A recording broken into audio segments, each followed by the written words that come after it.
we in unity, we do celebrate Jesus. We're glad for Jesus. We're glad for the teachings attributed to Jesus. We're glad that for the example. We're glad for the myth. We're glad that we have something in our history that reminds us to come together rather than to be separate and fight for what we can get. Rather than trying just clobbering somebody over the head with a club because they have something I want. Because we're fleshly beings, and it seems from the beginning of time, man has been trying to satisfy the flesh more than the spirit. And then Jesus comes along. Now, lots of people came along, but he's the one that got the notoriety.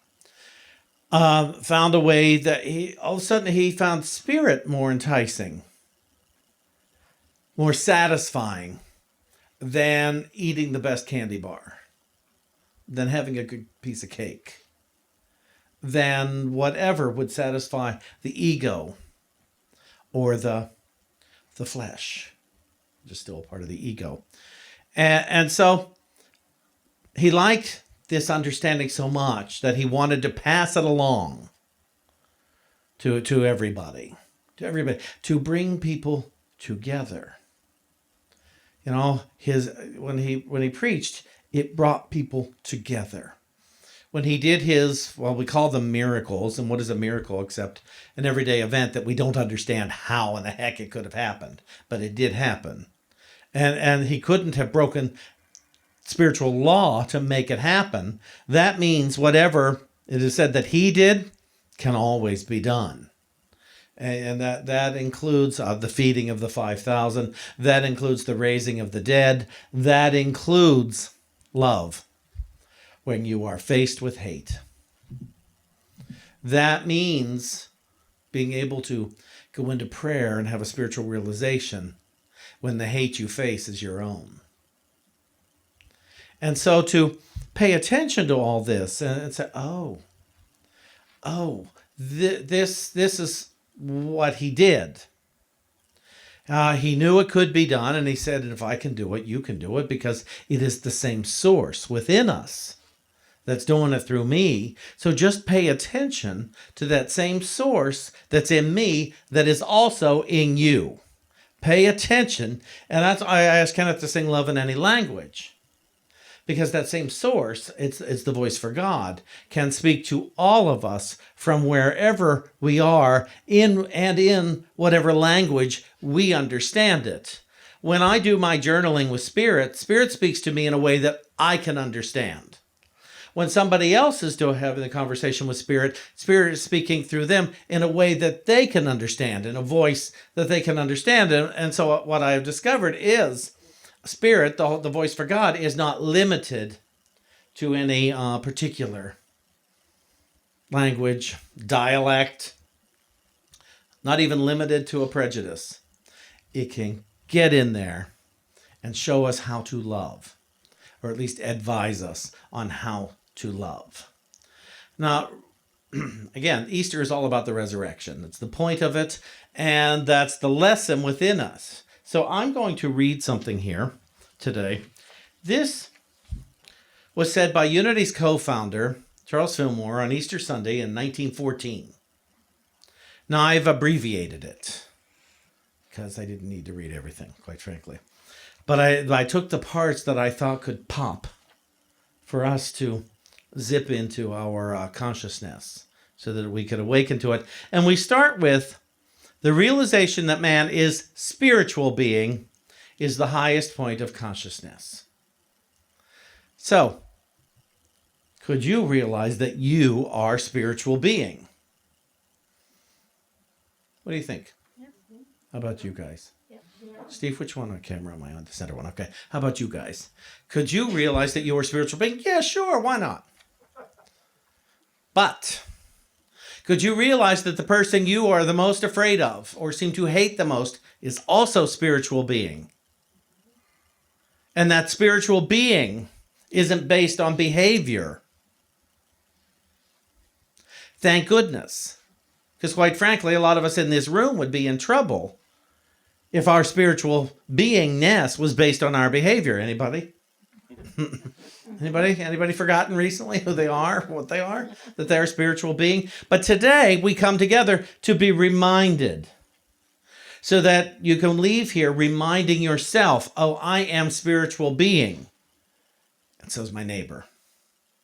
Whether I like them or not, my liking or disliking my neighbor has nothing to do with the reality of their being. Thank goodness. And that's the kind of thing Jesus was teaching us. I don't need them to be different for them to in order for me to know they're a spiritual being. And I relax a whole lot in the realization that I know my neighbor is also not a spiritual being, but is spiritual being. It's the highest point of consciousness. And I love Mr. Fillmore said, man never realizes what he is until he knows within himself that he is spiritual. And this is the resurrection. The conscious knowledge that I am a spiritual being and that all things are in essence spiritual. That all things in essence, or that all things are in essence spiritual. And so to realize that, man never realizes what he is until he knows within himself that he is spiritual. Now, that's not to say we run around telling people, oh, I'm not religious, I'm spiritual. I've heard that for so many reasons and years. And I thought, I'll be the judge of that. Let me watch you. Let me observe you for a while, and I'll decide how spiritual you are. I get what they mean. They don't know how, they're looking for a way to define their spirituality. And they don't want to define it by organized religion. And that's why I say come to unity, because unity is so disorganized. And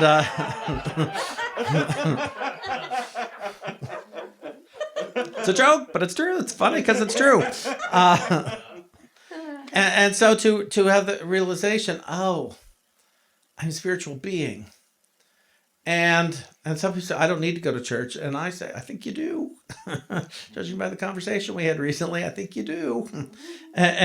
But to have that wonderful realization, I've had that realization a few times in my life, and I've forgotten it many times in my life. I'm a spiritual being, and all things are in essence spiritual. All things. Because, well, let's just remember, everything we see, everything we're sitting on, the floor, the chairs, our rear end, are all come from a divine idea. It all comes from a divine idea. So all things are, in essence, spiritual. This realization brings man into absolute being. This is the effect of, who all has been to the church on Tracy Street in Kansas City? It's the very first Unity Church. The old one or the one on the plaza? No, the old one. Okay, so you understand. That's where this was first read. It was on Tracy Street in Kansas City. So if you've been there, picture the sanctuary. Just thought I'd say that. If you've been there, picture the sanctuary. Teresa, I know, has been there. I know some others who have been there. And so this realization brings man into absolute being. This is the effect of prayer, the creative prayer, the prayer that brings about the evolution, the consummation of all evolution, the union between God and man. Now, this morning, let us enter into this supreme consciousness, founded upon the understanding that there is but one life, one substance, one intelligence, and that all things express that life, that substance, that intelligence, and they express and manifest it according to their understanding of themselves as that life, that substance, and that intelligence. Now we will enter into the consciousness of this great life by holding silently in the secret place, way down deep in the soul, this: I know God. I am from God, and God hath sent me. I know God. I am from God, and God hath sent me. I know God, for I am from God, and God hath sent me. Could we say that together? Let's break it down to 3 parts. I know God. Say it again. I know God, For I am from God. For I am from God, and God hath sent me. And God hath sent me. Let that resonate in you for a minute there. Actually, a moment. This is the great mind itself that we are communing with. I know God, for I am from God, and God hath sent me. Let us all hold that. Now, man never knows himself until he finds himself in mind, in spirit. And that's where the truth of man's being is. Now, what is the truth of man's being? What could that be except that aspect of himself which does not change, himself, herself? Please know I'm meaning to be all inclusive here and using some old timey language. But to realize, oh, the truth of my being is the part of me that will never change. It is the blessed part of me, and it is the blessing part of me. It is that perfection in me, which will never change. And that I need to look for in myself, but I also need to look for it in you, especially you. And it is the part in me that I need to look for in everybody. In everybody, because that's how I'm going to be at peace with everybody, rather than in judgment of everybody. Because even the people we seem to love the most, we still have a few reservations about. I wish they dressed differently. Oh, I wish they did this differently. Oh, I wish they breathed differently. Whatever it is. And it's like, no, Spirit, just show me the perfection I'm willing to see. Show me the part of them that's never going to change. Show me the light part of them so I can see the light part of myself. And show me the light part of myself so I can see the light part of them. And to go with that around and around and around, the part of us, the truth of our being. And so when this truth of man's being is unfolded to him, he sees that he is in power, that he has authority and dominion over himself. Who wants dominion over yourself? Wouldn't that be the coolest thing? That I would never have to eat a candy bar again because I can't bear not to. That I would never again have to have all of the ice cream because I'm afraid of leaving it. Used to be cigarettes, used to be alcohol, used to be lots of things. It's still, but food and candy and stuff, that's still a big part of my ignoring the truth of my being. It's a part of where I have not claimed dominion over myself. Where I just have to say that last word. I don't have to say that last word. That last word has nothing to do with the truth of my being. But dominion over myself, because I know the truth of our being. Okay, let's keep going. Now, what is man's self? Why, he is spirit, soul, body. Does this mean that man has dominion over his body? Yes, perfect dominion in the Christ consciousness. But there must be that lifting up. There must be a resurrection of man's thought before he can have true being. So here we go. Back to the resurrection. Now I tell you, there's another quality. There is a mind that moves things. And what does it move? It moves everything. The mind that moves the hand. The mind that moves the eye. The mind that moves the lineaments of the face is an intelligent mind and a powerful mind. Remember that Jesus said to his disciples after that resurrection, after he had come to all consciousness, or a consciousness of himself as a spiritual being, all power and authority is given unto you. Go forth and proclaim this power and authority, this mastery over all things. Now, and there's a note here. This is not a perfect quotation from Scripture, but it's...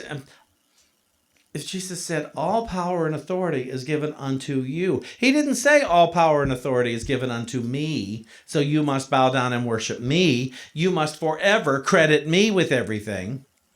He said all power and authority is given to you. And I'm here to remind you today. And why do I know All power and authority has been given to you because it was given to me too. And I'm not special. I'm not unique. If I got it, you got it. Now, I have accepted it. I'm quoting Jesus here about himself. Jesus, I have accepted it. Now, will you accept it? Will you accept that all power and authority about your self-dominion over your life has been given to you? And you have the power to shape shift, which means to shift shapes. Just in case you didn't understand. Mr. Fillmore goes on, then let us be true to Jesus Christ's teaching. In spite of all appearances, let us enter into that spiritual resurrection and not confine it to the spiritual ether. But hold that this body is now lifted up. It is resurrected. It is resurrected from dis-ease into health. It is resurrected from limitations of every kind into the fullness of God power. It is resurrected from ignorance into understanding. Now, this resurrection will bring you, if you make your affirmations, if you come forth in the spirit and power of the teaching of Jesus, you will demonstrate the proposition. We are demonstrators. We are here for the purpose of carrying out the life instituted by the Jesus Christ teachings. Is there anybody here who doesn't believe they are a demonstrator? Okay, good. You understand. You brought a body with you today. Everybody here that I'm aware of has a body. If anybody's here that doesn't have a body, they have not made their presence known to me. So I'm counting on it being you guys. And you guys, I manifested a body. I manifested a shirt and a vest, a pair of pants, a pair of shoes, a pair of glasses. I manifested all of you guys. I'm very powerful. You all manifested each other. You manifested me. And from what I can see, all of you got either a dress or pants on. So you manifested a body and a dress and a pair of pants and a shirt and a chair to sit on and a floor to put the chair on. You all manifested a way to get here today. I take all these things for granted. Anybody? I completely take it for granted that I manifest this stuff. But why? Because I'm so busy wishing I had something else. Not instead of, but also in addition to. And that list could be very long. There's lots of things that I want on this earthly plane. And from what I'm reading here, I can have them all. It doesn't say I'll know what to do with them once I get them. But it does say I have the power to manifest because I am a demonstrator. Congratulations to everybody. We are all equal. We all have the power to manifest, including the meaning we give it. And that's what we have to pay attention to. We're so powerful that we can attribute meaning where there isn't any. We can manifest meaning or demonstrate meaning that God itself does not agree with because God has no opinions. We can manifest anything and everything we want because we're so powerful. And so I invite us really to look at that and say, So if I am that powerful of a manifester, could I take some old, worn out thoughts, perhaps dead thoughts, wishes, dreams that were actually quite good for me, but I forgot about and I let them die? And would I be willing to let those thoughts resurrect today? Would I be willing to let the thought of health and well-being resurrect in me today? Would I be willing to allow the thought of harmony that I had let die resurrect today?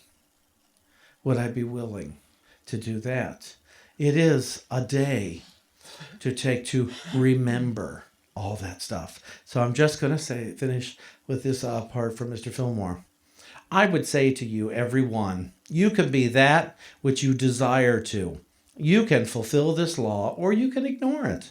But your true life, the life designed for you by God in the very beginning of your being, is that of the awakened Christ.